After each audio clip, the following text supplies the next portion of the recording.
और जब सूर फूंका जाएगा तो जो लोग आसमानों में हैं और जो जमीन में हैं सब बेहोश होकर गिर पड़ेंगे मगर वो जिसको अल्लाह चाहे।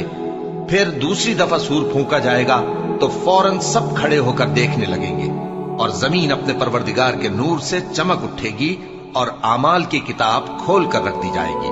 और पैगंबर और दूसरे गवाह हाजिर किए जाएंगे और उनमें इंसाफ से फैसला किया जाएगा और उनके साथ बेइंसाफी नहीं की जाएगी। और जिस शख्स ने जो अमल किया होगा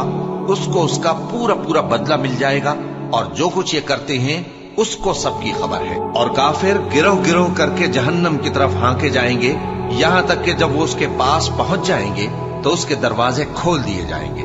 और उसके दारोगा उनसे कहेंगे कि क्या तुम्हारे पास तुम्ही में से पैगंबर नहीं आए थे जो तुमको तुम्हारे परवरदिगार की आयतें पढ़ पढ़ कर सुनाते और तुम्हारे इस दिन के पेश आने से तुम्हें डराते थे।